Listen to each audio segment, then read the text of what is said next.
Have you ever wondered what it would be like if the world needed a reset button? A time when things had gone so wrong that a fresh start was the only answer? That's exactly where our story begins, deep in the early chapters of human history. Generations after creation, the world had become a dark place. Humanity's heart had turned away from good, and their thoughts were continually evil.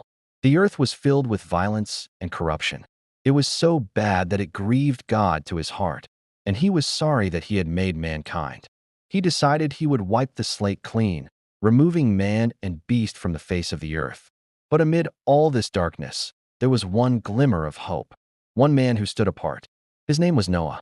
Noah was a righteous man, blameless among the people of his time, and he walked faithfully with God. Because of this, Noah found grace in the eyes of the Lord. God spoke directly to Noah, telling him of the coming destruction. He gave Noah a monumental task: build a massive boat, an Arkansas. The instructions were incredibly specific. It was to be made of gopher wood and sealed with pitch to make it waterproof.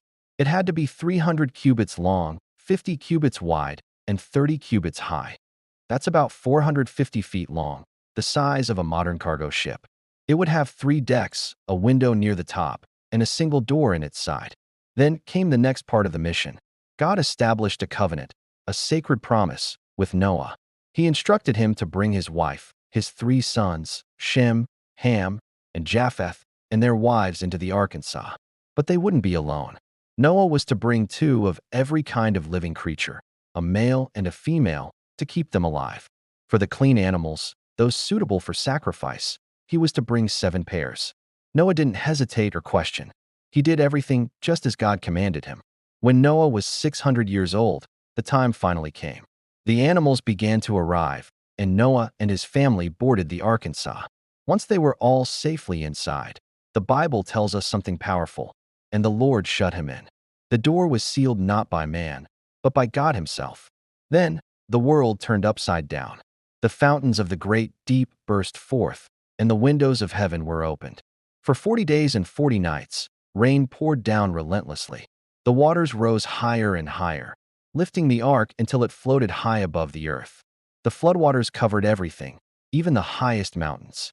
Every living thing on the face of the earth perished: birds, livestock, wild animals, and every person.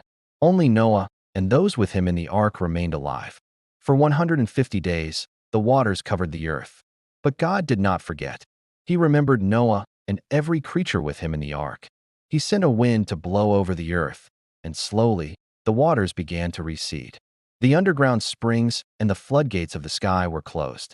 Eventually, on the 17th day of the 7th month, the ark came to rest on the mountains of Ararat. It took several more months for the water levels to drop enough for the tops of the mountains to become visible. After 40 days, Noah opened the window he had made. He first sent out a raven, which flew back and forth until the water had dried up. Then, he sent out a dove. The first time, the dove couldn't find anywhere to land and returned to the Arkansas. Noah waited 7 more days and sent the dove out again. This time, she returned in the evening with a freshly plucked olive leaf in her beak. This was the sign Noah had been waiting for. The earth was beginning to live again. He waited another 7 days and sent the dove out one last time. She did not return, for she had found a new home. Finally, after more than a year, the ground was completely dry. God spoke to Noah again. "Come out of the ark, you and your wife and your sons and their wives. Bring out every kind of living creature that is with you, so they can multiply on the earth and be fruitful and increase in number on it." As his first act on the new earth, Noah built an altar to the Lord. He took some of all the clean animals and clean birds and offered them as a sacrifice. The aroma was pleasing to God, and he made a promise in his heart. He said, "Never again will I curse the ground because of humans, even though every inclination of the human heart is evil from childhood. And never again will I destroy all living creatures, as I have done." To seal this everlasting promise, God gave us a beautiful and powerful symbol. He said, "I have set my rainbow in the clouds, and it will be the sign of the covenant between me and the earth. Whenever the rainbow appears in the clouds, I will see it and remember the everlasting covenant between God and all living creatures of every kind on the earth."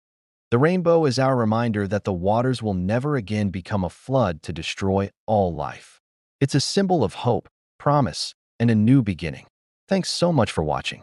If you found this story as powerful as I do, please like, share, and subscribe for more content just like this. See you next time.